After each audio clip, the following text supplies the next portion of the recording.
Uongozi wa klabu ya Young Africans umefikia maamuzi magumu ya kumfungashia virago kocha wake mkuu Romain Folz mara baada ya mwenendo mbovu wa kikosi hicho.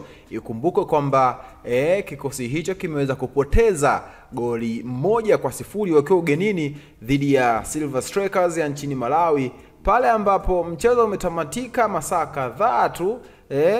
Imetoka waraka mzito wa taarifa kubwa sana ya kwamba kocha aende anakojua bwana.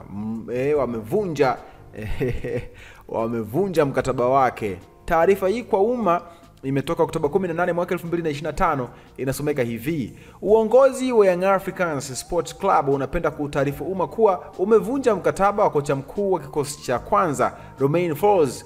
Uongozi wa Young Africans unamshukuru kocha Romain Folz kwa mchango wake ndani ya klabu yetu na unamtakia kila laheri katika majukumu yake mapya yanayofuata huko aendako.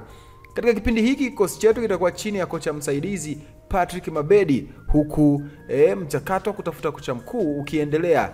Hii imetolewa na idara ya habari na mawasiliano Young Africans Sports Club. Maoni yako ni yapi? Nione kwenye comment, maoni yako itakuwa swadakta sana.